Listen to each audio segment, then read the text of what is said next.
DIY. Legendary American guitarist named Steve Vai, songwriter, producer. He is widely regarded as one of the most accomplished and influential guitarists in contemporary music, sitting side by side with an individual named Terry Bozzio, and they're talking about creative freedom. Made a piece of music that no one is going to hear, as if it's not going to mean anything to the world.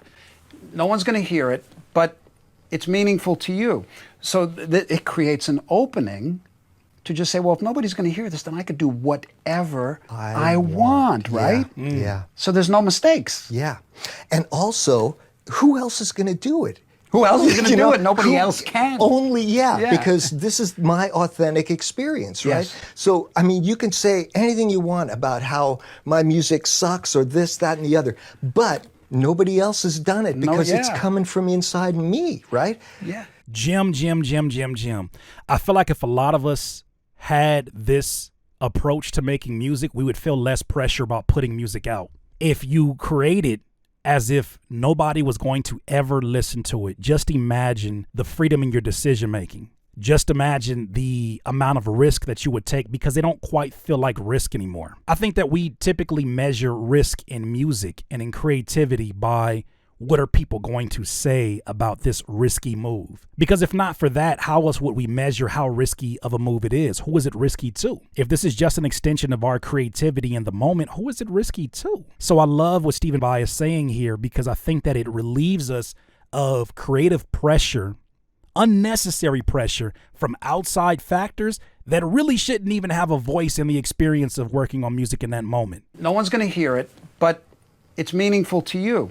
Nobody's going to hear it, but it's meaningful to you. There's been many times where I have found roadblocks as a producer and as an artist trying to engineer my own vocals, and I was very insecure about not being a traditional music engineer. I found that in those moments of frustration and sometimes those moments of overwhelm, because I'm like, it's a lot of terminology to try to understand. It's a lot of moving pieces to try to make sense. The moments that I found just a second of peace was when I was like, well, if I don't save this, I can literally move every single knob and just listen to it and see if something cool happens. I can leave the room for experimentation because nobody's going to ever hear this. And matter of fact, if I do find through this experimentation something special, that's meaningful to me. And if it makes me feel something in the moment, who cares who likes it or not? I'm not going to share this with anybody. When we're overthinking the process of creating a beat, overthinking the process of creating a song, I think there's value to saving what you're working on currently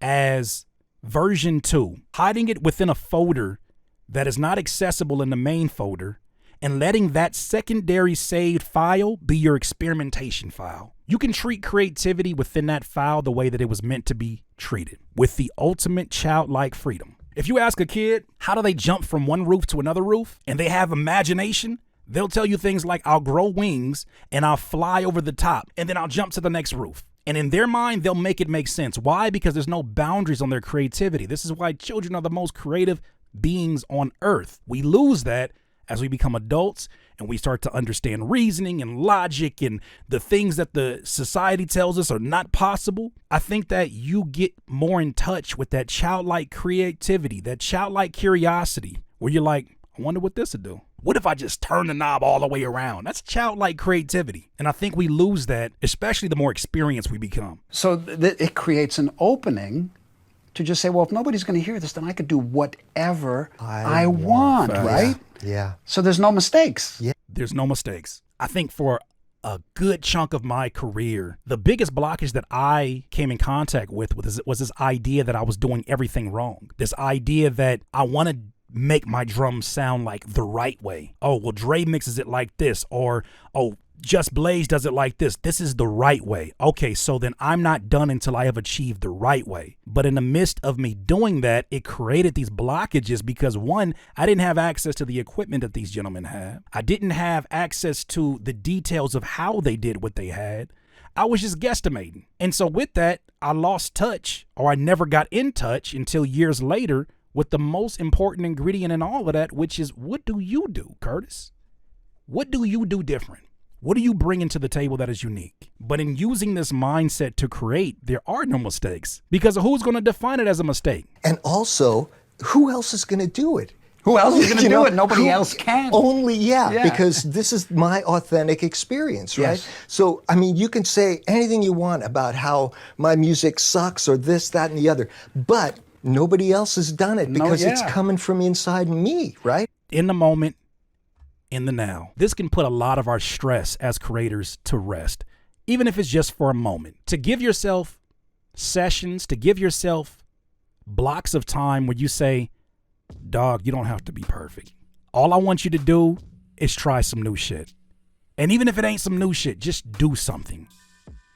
Do something until you're moved by something.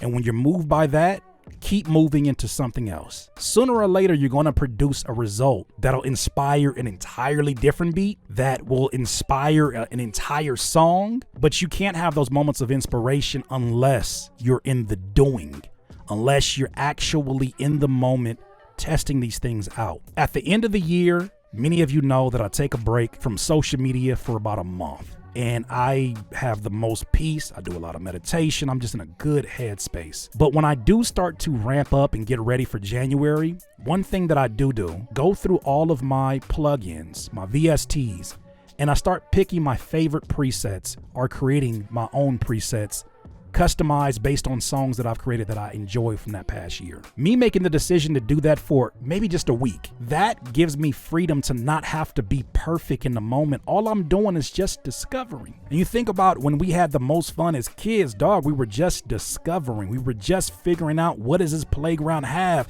We made a sandbox sound like it could be a spaceship. And I feel like when you're able to have those moments within your creativity, no matter what your age is currently now, you're recharging your creative battery. You're giving yourself an opportunity to set yourself up for success in the same way that me combing through all those presets does for me. So by the time the new year comes, I'm literally using the sounds that I like the most, and I'm fast forwarding a part of the process that I would do in the moment when there's no pressure. Just sit with these sounds, take your time. Hey, you don't have to make a beat, Curtis. Just sit with it. I think we're so influenced sometimes by the speed of social media, the speed of life, the speed of just things in general, just thinking about our own lives and thinking about how short we're going to be on this earth. And it doesn't leave us a whole lot of space or even give us enough freedom to just test some shit out, break something on purpose, and know that at the end of the day, no matter what you do, you can push Control-Z or delete. Or you can push save. As long as you're given the opportunity to jump back in here into your dawn, do what you're doing on a daily basis, I feel that you have done your service into your art form. No matter what deadlines you have pressing, you have done your due diligence by showing up and moving shit around. Moving some furniture, as they say. Those are my thoughts, though. What do you think? DIYers, if you enjoyed this content, make sure that you hit the like button and maybe even consider subscribing. Come on, man. Don't be greedy. Peace.